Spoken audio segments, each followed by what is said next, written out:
ورحمة الله وبركاته.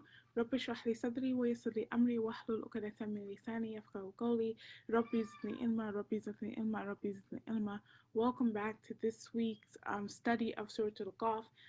It's a bit late today because, the last 10 days of Ramadan, things are really busy. They're really running. Everybody's really tired, trying to, get things together. So, subhanAllah, I kind of lost track of time, but inshallah we will be going through ayahs number 36 through 38. And this new section that we're embarking on, this new section of ayat that we're going to cover, are now starting the last portions of the surah. So next Friday, inshallah, when we will join back and meet each other here, we'll be concluding the surah and finishing off the surah. This Friday, inshallah, we'll be doing the last couple of ayahs. So ayahs 36 through 35 are the ayahs 36 through 45 are the concluding verses of Surah Qaf. Ayah number 36 now is going to start wrapping up the surah. And what's beautiful is that each surah that we study, each surah in the Quran, actually has its own, you can say, curriculum. It goes by its own theme. It has, sometimes the themes are borrowed from other sections, but it does, each one has its own theme, and each one begins with something and ends with something. And normally the ending of those ayat, the ending verses, actually connect to the beginning of the surah. In ayah number, I'll go ahead and I'll read the verses that we're going to cover here today. Let me just pull them up.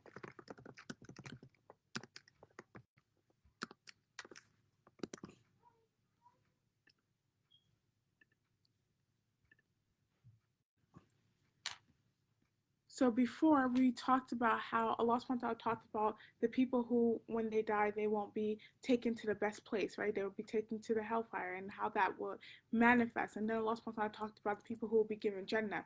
And now Allah subhanahu wa ta'ala is bringing this conversation back full circle, and He's bringing it back to the Quraysh who are being addressed in this surah. So Allah subhanahu wa ta'ala says in verse number 36, He says, وَكَمْ أَهْلَكْنَا قَبْلَهُمْ مِنْ قَرْنٍ هُمْ أَشَدُّ مِنْهُمْ بَطْشًا فَنَكَّبُوا فِي الْبَلَادِ هَلْ مِن مَحِيصٍ. The translator translates, we have destroyed even mightier generations before these disbelievers who traveled through many lands. They traveled through many lands. Was there any escape? Meaning they tried to fly and they were able to.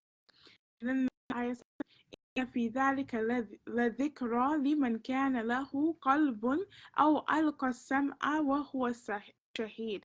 That there truly is a reminder in this for whoever has a heart or whoever listens attentively.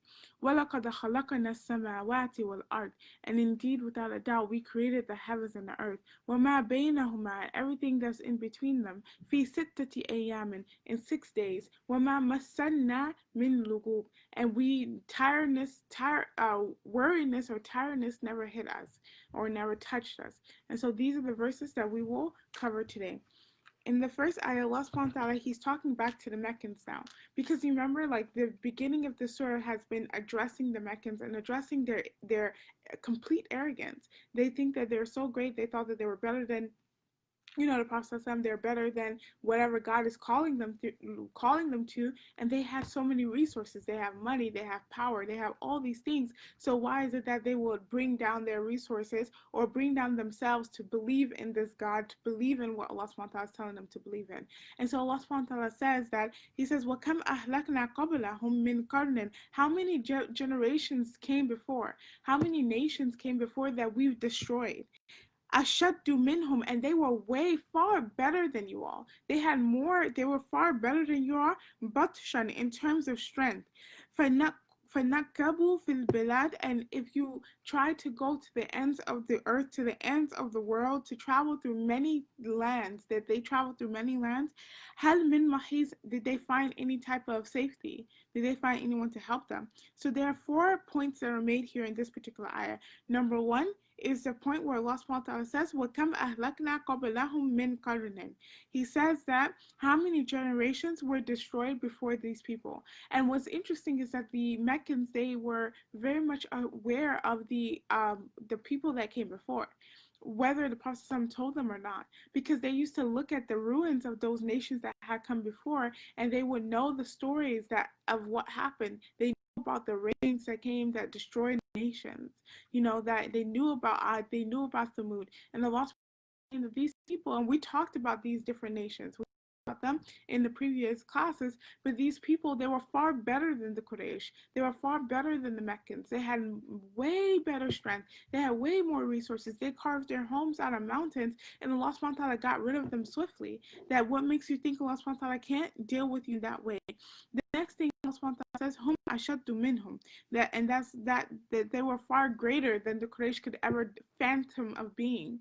They were far greater than the Quraysh could ever think of being, actually. And Allah subhanahu wa ta'ala says in terms of batushan, that they were greater in terms of strength. So batushan means the ability to have the ability to destroy something. And so they were far greater in terms of their strength. And then Allah subhanahu wa ta'ala says nakabu. Nakabu means to burn a hole into something. It means to burn a hole into something. So what Allah subhanahu wa ta'ala is saying is that these people went around the earth, and they're walking and walking and going around the earth to try to find somewhere to find escape, trying to escape from the punishment of Allah subhanahu wa ta'ala, trying to escape from Allah subhanahu wa ta'ala destroying them after they completely disrespected God. And how does Allah subhanahu wa ta'ala end it? He says, Hal min mahis. Did they find any escape? That it doesn't matter how far or how wide you try to go away, that Allah subhanahu wa ta'ala is always there, and Allah subhanahu wa ta'ala is always watching. This particular type of rhetoric, or this particular type of wording, actually is not the first time that it's come in the Quran. It's come in Surah Maryam, it's come in many other surahs, but in Surah Zukhruf, Allah subhanahu wa ta'ala says, فَأَخْلَقْنَا أَشَدَّ مِنْهُمْ بَطْشًا. So we have destroyed mightier people than them. And then Allah subhanahu wa ta'ala says, وَمَدَى مَثْلُ الْأَوَّلِينَ. And then he says that, and their example has gone down in history. Like, well, aren't you going to learn in history? Why don't you learn from other people's mistake instead of trying to make the same mistake? In the next ayah number 37, Allah subhanahu wa ta'ala says, Inna fi dhalika la dhikra liman kana lahu qalbun aw alqa sam'a wa huwa shahid. Allah subhanahu wa ta'ala says that this is truly a reminder. This hadha can be referring to two things. It can either be referring to one, the ayah, this previous ayah that we talked about, فَكَمْ أَهْلَكْنَا, the وَكَمْ أَهْلَكْنَا قَبْلَهُمْ. It can be referring to the previous ayah where Allah subhanahu wa ta'ala says that how many nations or generations have come before that have been destroyed, and that's a reminder. Or the thing about hadha is that when you bring it at the end of like a passage or the end of something that you've been discussing, it can actually mean all of the above. And so here we take both meanings, where Allah subhanahu wa ta'ala says, Inna fi dhalika, in dhalika na hadha, inna fi dhalika, that indeed in this, both the reminder in the previous ayah and the entire surah that has been revealed, la dhikra is something that is a reminder, okay? And a reminder is something that you should think about. But who's a reminder for? Liman kana lahu qalb, to whoever has a heart. And this is not talking about having a physical heart. It's talking about having a good heart, a clean heart, a heart that wants to, we talked about it earlier in the surah, qalbun munib, a heart that wants to turn back to Allah subhanahu wa ta'ala, a heart that wants to be open to Allah subhanahu wa ta'ala. So Allah subhanahu wa ta'ala is saying that if you want to be open to the Quran is open to you. But if you don't want to be open to the Quran, then you won't get any type of benefit from it. You won't get any type of lesson from it. If you're not open to turning to Allah subhanahu wa ta'ala, then you won't benefit from Allah, from the message that Allah subhanahu wa ta'ala is bringing to us in the least bit, that this is not a reminder for anybody who doesn't come to it with an open heart. And the last thing Allah subhanahu wa ta'ala says, oh, alqa sam'a, they pay attention, that they actually really listen attentively, not just passively. Wa huwa shahid, and that person will be and at the end of it, it says that person will be like, basically what huwa shahid is saying that it's that person is sam'a wa huwa shahid. It says the wa huwa shahid, meaning that, sorry, I think my internet is going out.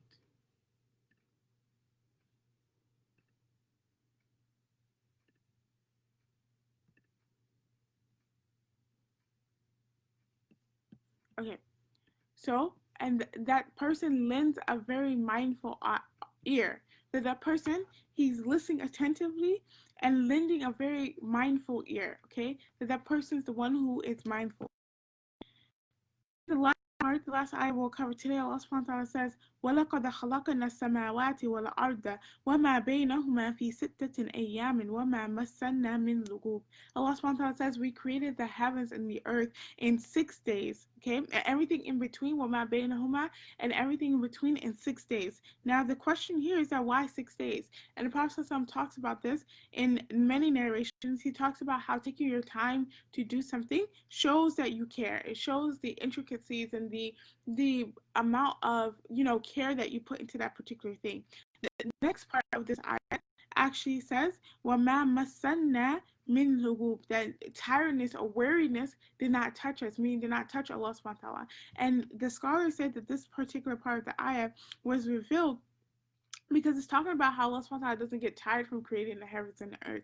And some people actually say, some scholars actually say that this particular ayah is a Medani ayah because it's combating that idea or the Christian, narrative that Allah subhanahu wa ta'ala, that God got tired after creating the heavens and the earth.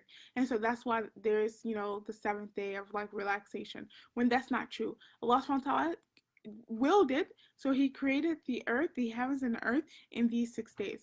And so these verses that we covered today are talking about, Allah subhanahu wa ta'ala's power. It's talking about Allah subhanahu wa ta'ala's qudra. And I wanted to keep this particular session short for many reasons. One, because, we're in the last 10 days, we're in the last couple of days of Ramadan. And so just to be short, sweet reminder that knowing Allah subhanahu wa ta'ala's power means that we should not limit Allah subhanahu wa ta'ala in our mind, whether that be in our du'as, whether that be in us, in the mistakes that we make, in us, feeling like maybe God can't hold us accountable and things of that nature, that we should always remember the power and the qudra of Allah subhanahu wa ta'ala. And when we make dua, we should invoke him by his most beautiful of names, and we should invoke Allah subhanahu wa ta'ala through the remembrance of his power, knowing that Allah subhanahu wa ta'ala will answer your du'as. The things that you pray for, Allah subhanahu wa ta'ala will answer them. So we'll stop here today. Jazakumullah khairan. Subhanakallahumma bihamdika. Nashhadu an la ilaha illa anta. Nastaghfiruka wa natubu ilayk. Assalamu alaikum wa rahmatullahi wa barakatuh.